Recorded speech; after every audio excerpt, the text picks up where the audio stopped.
Guys এখন আমরা বহরমপুর থেকে বেরোলাম। আমাদের ডেস্টিনেশন হলো দত্তপুকুর ডাইরেক্ট। তো দত্তপুকুরের কিলোমিটার হলো 175 কিলোমিটার আমাদের এই বহরমপুর থেকে। তো ম্যাক্স টু ম্যাক্স 4 ঘন্টা থেকে 4.5 ঘন্টা টাইম লাগবে, এর বেশি লাগবে না। এখন 12:30 বাজে, তো আশা করি 4:30-5টার মধ্যে পৌঁছে যাবো যদি না দাঁড়াই সেইভাবে। আমার কোনো রকম দাঁড়ানোর ইচ্ছা নেই, কারণ আমরা খেয়ে দিয়ে সব একবারে বেরিয়েছি, তো দাঁড়ানোর কোনো মানেই হয় না।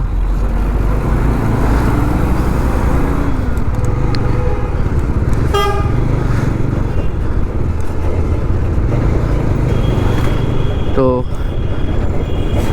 খুব বেশি হলে একবার দাঁড়াতে পারি চা খাওয়ার জন্য।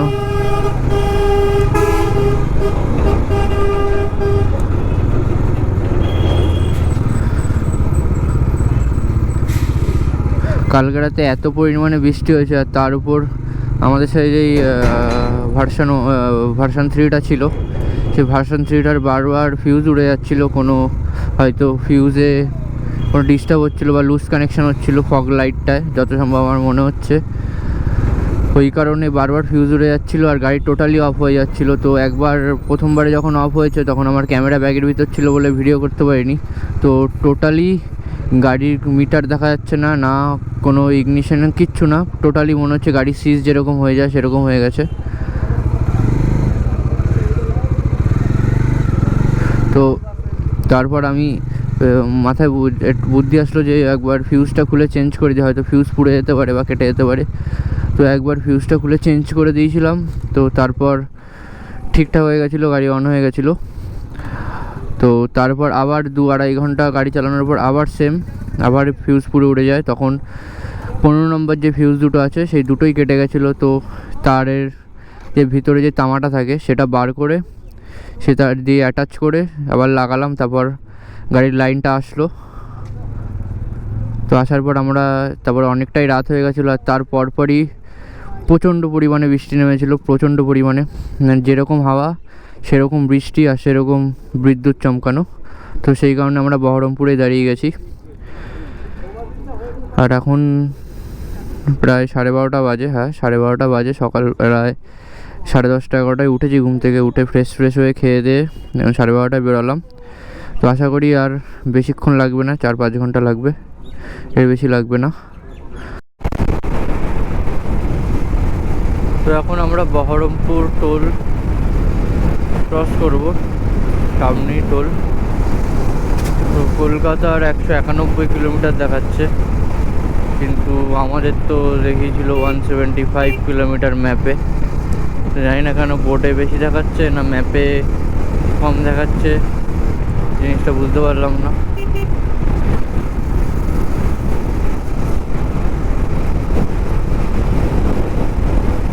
এত উইন্ড ব্লাস্ট মারছে না গাইস, মানে প্রচণ্ড লেভেলের উইন্ড ব্লাস্ট মারছে, গাড়ি পুরো ঠেলে নিয়ে যাচ্ছে ডান দিকে। তো ওই কারণে বেশি জোরে চালাতেও পারছি না। মোটামুটি একটা স্পিড রেখেছি, যে কন্ট্রোলে থাকে। নিজের কন্ট্রোলের বাইরে গিয়ে লাভ নেই, তো বড় প্রবলেম হতে পারে।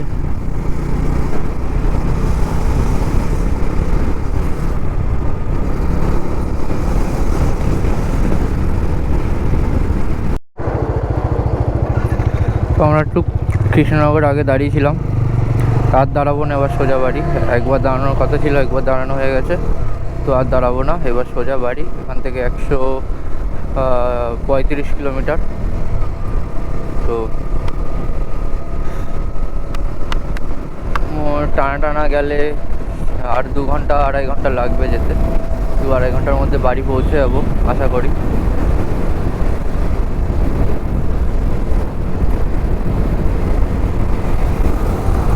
চলেই এসছি বাড়ির কাছাকাছি, প্রায় কৃষ্ণনগর।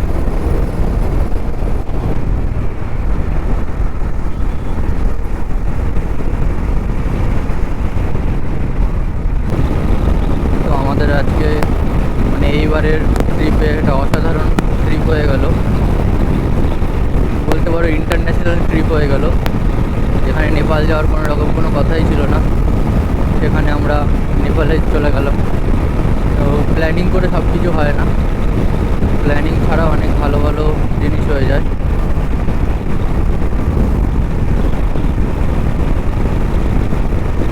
একটা ভগবানের প্ল্যানিং ছিল যে আমাদের নেপাল পাঠাবে, তো সেটাই হয়েছে। আমরা নেপাল গেলাম, ঘুরলাম, মানে ভালোভাবে সেভাবে ঘুরতে পারিনি কারণ আমরা সেরকম টাইম নিয়ে আসিনি।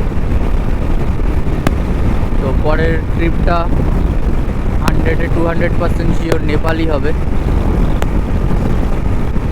খুব শীঘ্রই আবার নেপাল ট্রিপ আসছে। টোটাল পুরোপুরি নেপাল এক্সপ্লোর করব, আপার মাস্টাংটা বাদ দিয়ে, কারণ আপার মাস্টাংকে যেতে গেলে 50K মতন নাকি দিতে হয়, তো অতটা সম্ভব না। বাট আপার মাস্টাং ছাড়া পুরোপুরি নেপালটা ভালো করে এক্সপ্লোর করব নেক্সট ট্রিপে। তো এই ট্রিপে একটা ডেমো হয়ে গেল, মানে ডেমো নেপাল রাইড আর কি।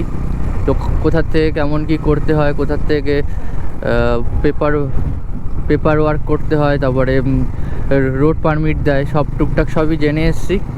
আর কোথায় কোথায় সব লোকেশান, কোথা থেকে কোথায় যেতে হবে, সব এই আর্মি স্যারগুলো ছিল, তো ওরা সব আমাদের বলে দিল। যখন আমরা রোড পারমিট করাচ্ছিলাম তখন তো ভিডিও অন করতে দিচ্ছিল, নাহলে দেখাতাম। তো অনেকটাই কথা হয়েছে ওই স্যারের সাথে, প্রায় 1 ঘন্টা মতন, কারণ তখন একটু হালকা হালকা বৃষ্টি হচ্ছিলো, তাই বসেছিলাম। তো স্যারের সাথে অনেকক্ষণই কথা হয়েছে। তো স্যার টোটালি পুরোপুরি আমাদের রুটটা বলে দিল যে এখান থেকে এখানে গেলে এরকম টাইম লাগবে, এত কিলোমিটার। সান্দাকফু, তারপরে অনেক কটা জায়গা, এখন মনে পড়ছে না সব কটা, কিন্তু অনেক জায়গার কথা বলে দিয়েছে। তো বললো গুগল ম্যাপে তোমরা দেখলে ঠিকঠাক পাবে না, পাহাড়ি রাস্তা গুগল ম্যাপে ঠিকঠাক দেখায় না, তো এখান থেকে তোমরা লোকালের কাছে জিজ্ঞেস করে গেলেও হয়ে যাবে। তো নেক্সট ট্রিপটা আশা করি নেপালই হতে চলেছে।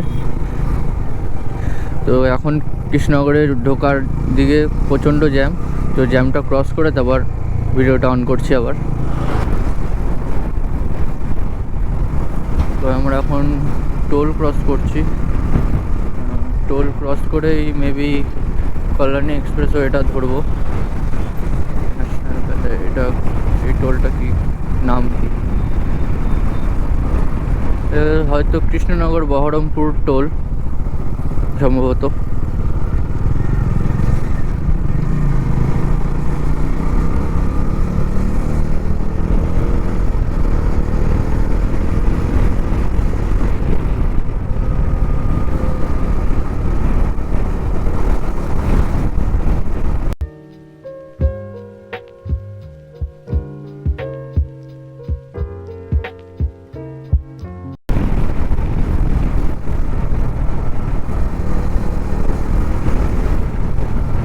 তো আর হয়তো 110 কিলোমিটার বাকি বাড়ি আমাদের।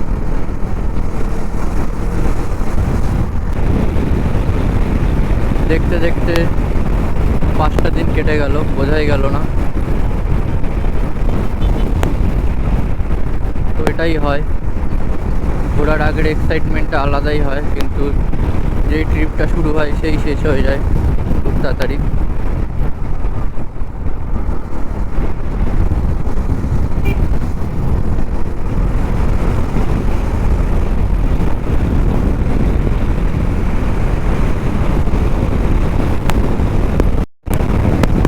গাইস, ওয়েদারের যা অবস্থা, মনে হয় না যে আর ভিডিও করতে পারবো। তো ক্যামেরাটা ঢুকিয়ে দিতে হবে, কারণ বৃষ্টি পড়লে আমার ক্যামেরাটার সমস্যা হয়ে গেলে আবার প্রবলেম হয়ে যাবে, অনেক টাকা ধাক্কা খেয়ে যাব। তো ভিডিওটা এই পর্যন্তই ছিল, টোটাল ট্রিপটা। তো তোমাদের টোটাল ট্রিপটা যদি ভালো লেগে থাকে তো অবশ্যই আমাকে একটু সাপোর্ট করো। এরকম সুন্দর সুন্দর আরও অনেক পাহাড়ের রাইড আসবে, অনেক সুন্দর সুন্দর ভিডিও আসবে। শুধু পাহাড় বলেই না, আরও অনেক সুন্দর সুন্দর জায়গা আছে, সেই সব জায়গার ভিডিও অনেক সুন্দরভাবে আমার থেকে যতটা দেওয়া যায় 100% আমি ততটা সুন্দরভাবে বানানোর চেষ্টা করব, তোমাদের দেখানোর চেষ্টা করব। তো প্লিজ গাইজ, যদি তোমরা এই ভিডিওগুলো দেখো, তো যদি তোমাদের ভালো লেগে থাকে তো প্লিজ আমাকে একটু সাপোর্ট করো। তো বৃষ্টি নেমে গেছে গাইজ, তো ক্যামেরাটা ঢুকিয়ে দিতে হবে। টাটা। তো এই সবে আমরা এই সন্তোষপুর দিয়ে ঢুকলাম, তো এত পরিমাণে বৃষ্টি হচ্ছিল তার জন্য আর ভিডিও করিনি। তো এখন সবাই বৃষ্টিটা থামলো, তো আমরা এখন ঢুকে গেছি আমাদের এরিয়ায়। সন্তোষপুর থেকে এখন বাড়ির দিকে যাচ্ছি।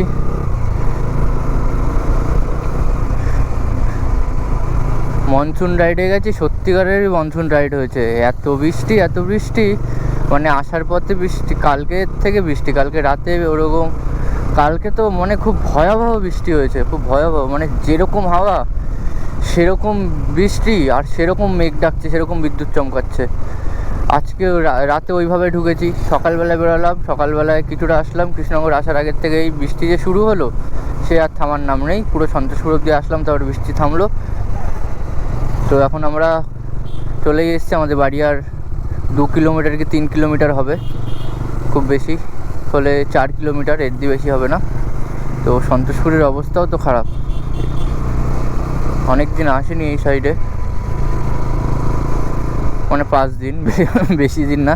তো আমি যখন এখান থেকে 15 আগস্ট বেরোই তখন এরকম অবস্থা ছিল না। এখন দেখি এই রাস্তার অবস্থা খুব খারাপ। এইসব কাজ, ড্রেনের কাজ, পাইপ লাইনের কাজ হয়ে রাস্তাগুলো সব খারাপ হয়ে গেছে, সব রাস্তা, একটা রাস্তাও ভালো নেই। তো গাইস চলে এসেছি বাড়িতে, বাড়ির রাস্তায়, আর 1 মিনিটের রাস্তা, বাড়ি চলে এসেছি। তো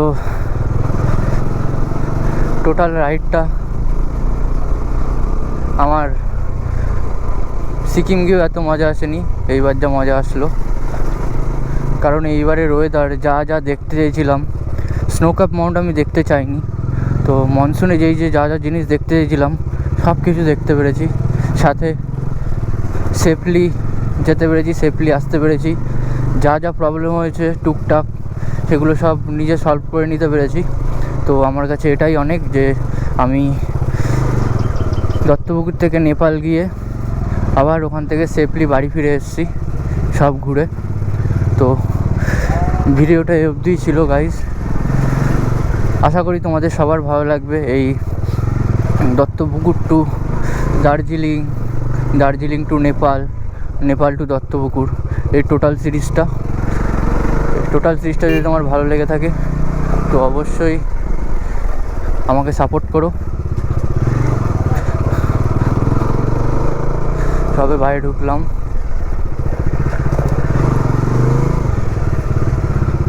বাইরে ঢুকে এসেছি। মা